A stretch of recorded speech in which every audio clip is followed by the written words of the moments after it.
Welcome to Up the Town.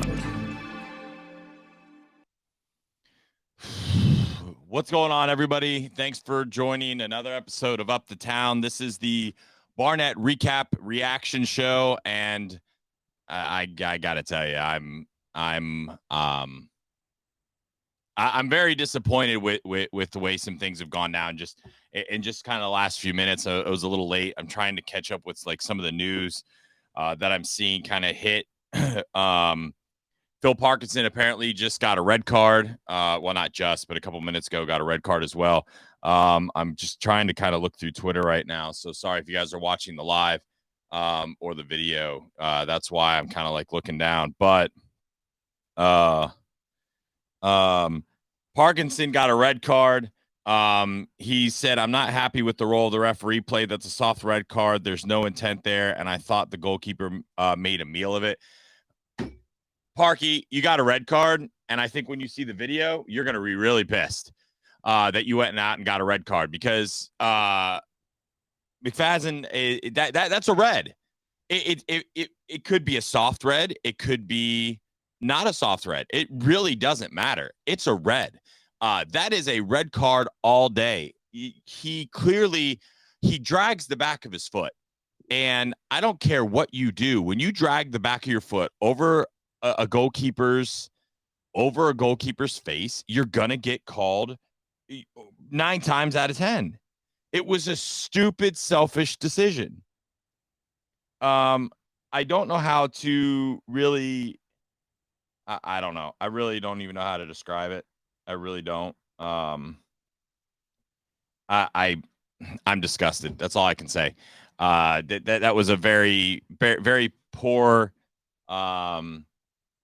Very poor thing to do. And I get Parkinson's passion, and I understand that he wants to stand up for his team, but you don't go get sent off now with 3 matches left, and now you missed the run-in because you've gone out and gotten yourself a stupid-ass red card on top of it. So, look, the other thing that was positive, the only positive thing was we're still in. We still control our own destiny. Needed 7 points to clinch. We have nine left. We need 6. We need 6 points from 3 matches to win the league. It's all 6 points. We needed 7, or we needed 7. Now we only need 6. So absolutely, just feel like we lost the plot a little bit in that. I disagree with Parkinson completely in how he's reacted. Look, fair play to him. He has more experience than me. He knows more. I'm sure the referee made a meal of it a little bit. But that was just something you can't do. So let's get into the player, the reaction. Let's get into the kind of the post match and talk through it a little bit. So obviously 0-0 draw. 6 points is the magic number now, which is phenomenal. All we need is 6 points. So that's 2 wins from the final 3. And 2 of the 3 at home. So, look, we've got it all to play for. And the good news is that Wrexham can still clinch at the turf, which is phenomenal and the way that it should be. Let's get into player ratings. Ben Foster. I think Ben Foster was superb again today. 8 for me. Ben Foster made some amazing saves, was great at defense. The looping header kind of late in the match where he got a fingertip to it. Absolutely fantastic. A couple other good saves that he made. Really just bossed that back line. And to be fair, I think he did. He did very, very well. 8 for me. Foster's been superb, I think, ever since he's come to Wrexham, and I think he just kept that stellar play going. O'Connor,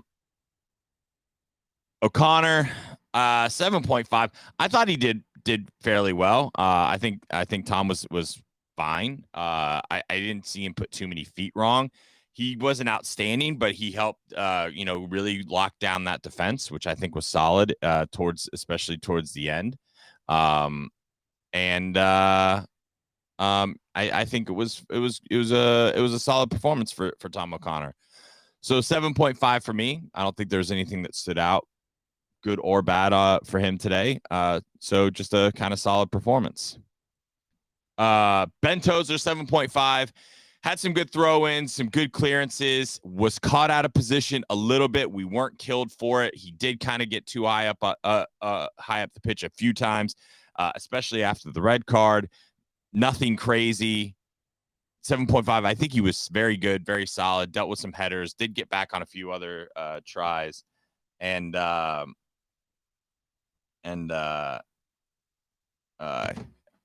7.5 for me. Owen O'Connell, I think that this one was super easy. An 8. He did phenomenal. Almost scored on a backside header. I think was very, very, very unlucky for that. He did very well in clearance. He put off. I know there was a backside cross. He kind of came there last ditch and put Smith off, which was phenomenal. I think.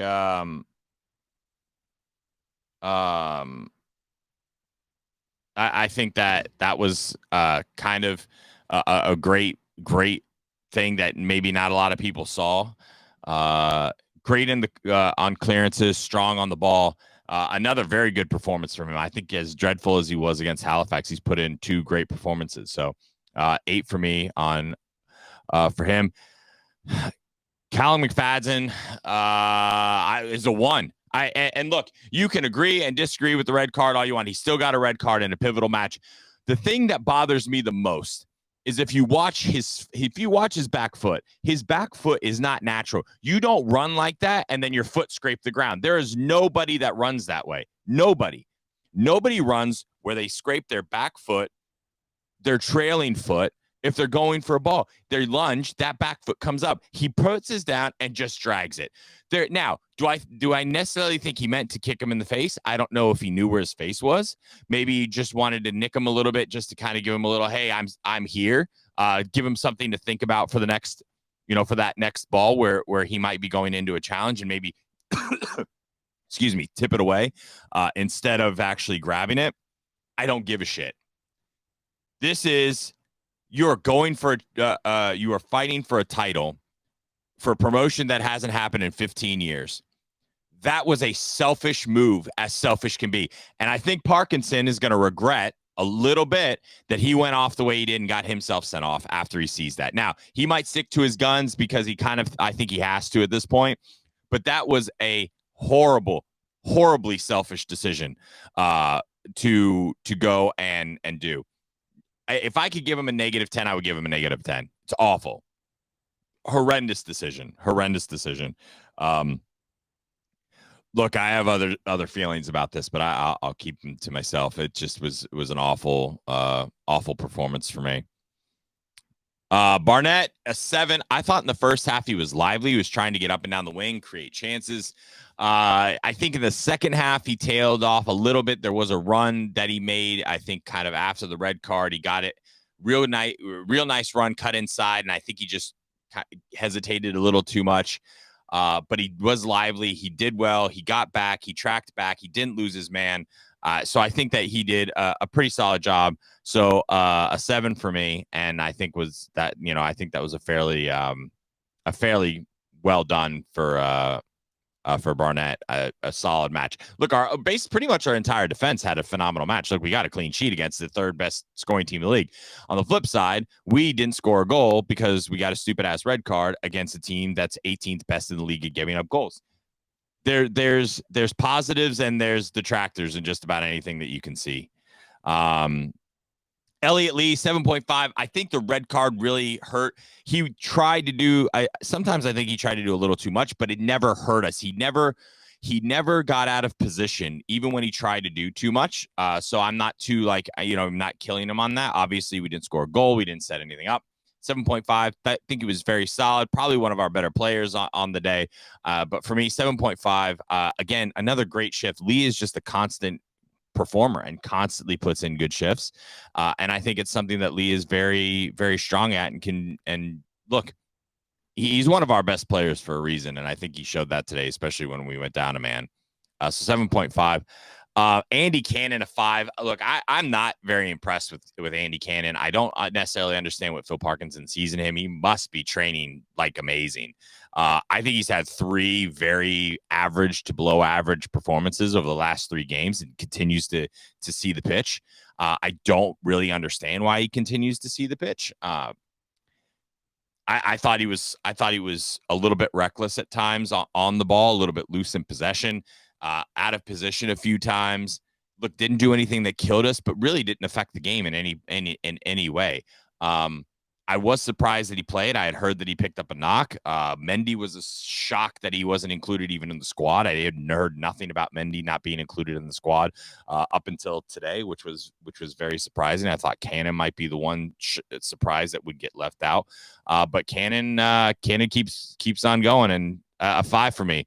Look, I hope he can turn his performances around, but for me, he's not done anything that's been very impressive. James Jones, 6.5. I think he was better in the first half than the second half. Obviously, I think the red card changed it because he had to be a little bit more defensive. I thought he kept his defensive shape fairly well. Had a couple of fouls that were tactical, smart fouls. Nothing that I would say was, overzealous or anything. I think he played, like I said, look, I think he played a fairly okay match. Nothing crazy for either way, one way or the other. So Jones is a 6.5 for me. Ollie Palmer. This is a very sad thing to say, but I think we have to have the conversation about Ollie Palmer being included in the starting lineup moving forward. Ollie Palmer is either out of form, tired, but he looks slow. He's loose in possession. He hasn't done anything reckless. He does try and put in a shift. I don't think that he does anything necessarily that hurts us on the defensive side. I don't think he's doing anything, though, that helps us on the offensive side. He's a big striker with not a lot of speed. He had, I think, a little bit more pop in his legs earlier in the season, and also in last season when he and Mullen had like a fantastic run in. But right now, Ollie Palmer's just not doing it. I mean, he didn't do well against Halifax. He didn't do well against Notts County. Was pretty non-existent today. Look, I know the red card really changed it, but I think, I think the red card, or not the red card, I think it's just time to have that conversation of, is Ollie Palmer even good enough right now to get in? I mean, Sam Dalby has been playing well. Obviously came on today and didn't do a whole lot, but it's hard to talk about that when we have a red card. Yeah. If you guys are watching live, you want to get in with your chats and ask questions or give feedback, go ahead. I know a couple of you just jumped in to watch, so thank you and appreciate that. Paul Mullen, look, as good as Mullen was against Knots, not really that great today. One thing about Mullen that can drive me a little bit crazy, and I think that's starting to get in the referees' mindset. I think he's starting to get a little bit of a reputation. He does like to flop and dive a little bit. So there are instances sometimes where he does get contact and he does go down. I think 1 or 2 instances today where the referee probably should have given him a free kick and he didn't. But that's because Mullen likes to be a little bit of be dramatic every now and then. And look, I get it. It's part of his game and sometimes it works and that's just who he is. But I think he's getting a little bit of a reputation in a match like this where we need to get those calls. We didn't get them. And I think that can play into it. 6 for me for Mullen today. Look, he didn't do anything bad. He didn't do anything good. He puts a shift in. Look, it just wasn't his day today. I know the red card also plays into that. But 6 for me today for Mullen. Let's talk about the substitutes. First off, Sam Dalby. I'm just giving a 5. That's not a reflection, really. He came on late. Didn't really do anything, wasn't really involved in any kind of build-up play, wasn't really involved in anything that I can really remember. So the 5 is just kind of an average of nothing, right? Like he just really didn't have any kind of effect on the match. I wish he did, but that's kind of there. Luke Young, 6.5. I think Luke Young kind of late in the match he picked up a yellow, very good tactical foul. They would have been on the break. It wasn't reckless. It was very controlled.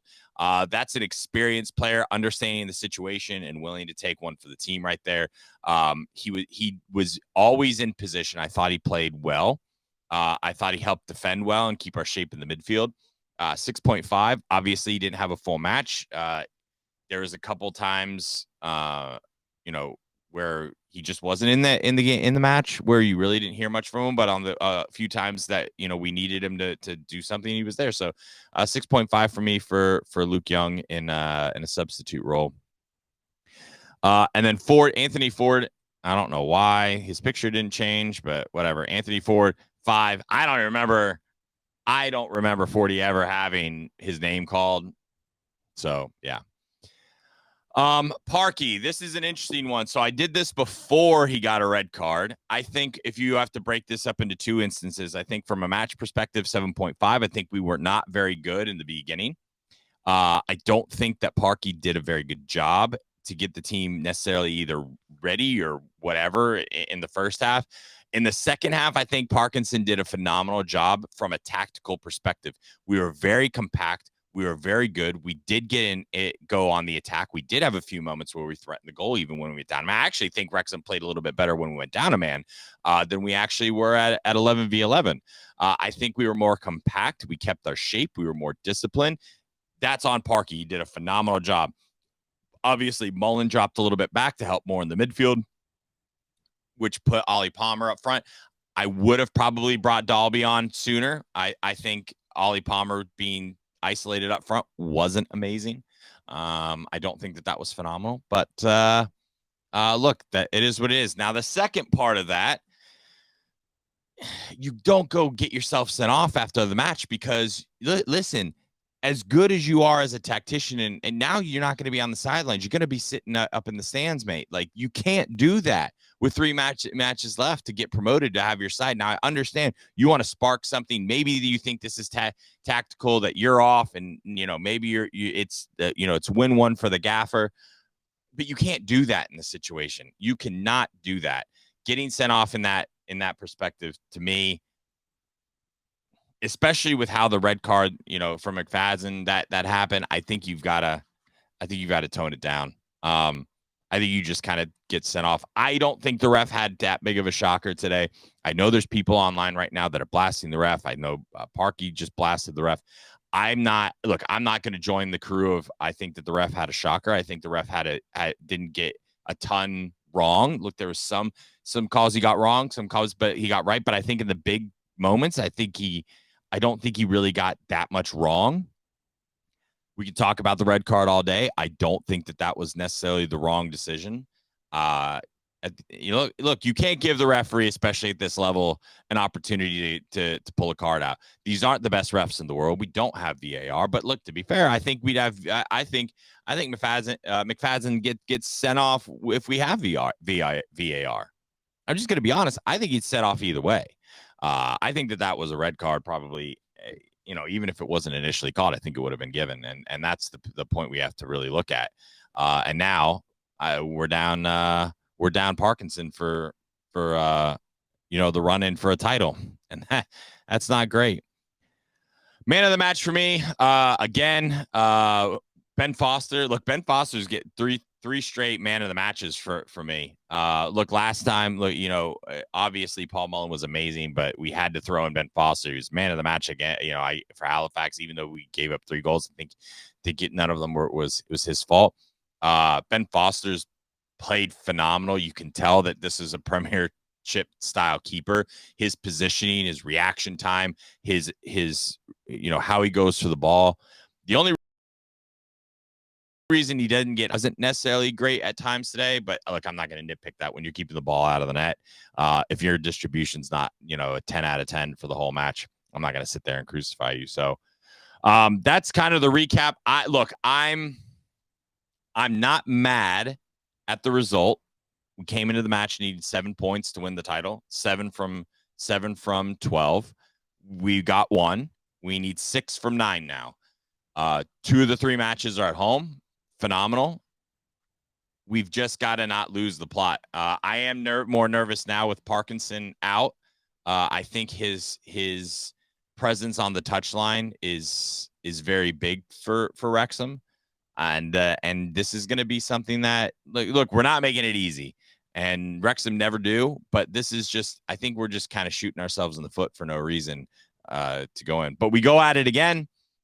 We have the next match. I will not be able to do a post-match reaction show because I will be in Philadelphia for work. So I won't be able to do a post-match reaction show. We have Yeovil on Tuesday, Bournemouth on Saturday, and Torquay to end the season. I leave for Wrexham next Thursday. I will be in Wrexham Friday, so if you are listening and you live in the area or you're going to be there, come out, say hi. Going to be doing a live podcast at the Turf. Very excited about that. So, look, not the result we wanted, but not the result that kills us either. We could be sitting here from after a Halifax match, losing and giving Notts County another shot to come back into the title race. Look, we're still there. We're still in for a shout. It's not going to be easy. It never is. But we need 6 points. Now, look, our wiggle room becomes a lot less. But we need to win the next two. Win the next two, we're champions. Period. End of story. That's the main thing we need to focus on. Win the next two matches at home at a place we haven't lost. Let's go get it. Thanks, everyone, for joining Up the Town. Let's go get that title. And that's a wrap for Up the Town. Thanks for joining us and being part of the worldwide Wrexham family.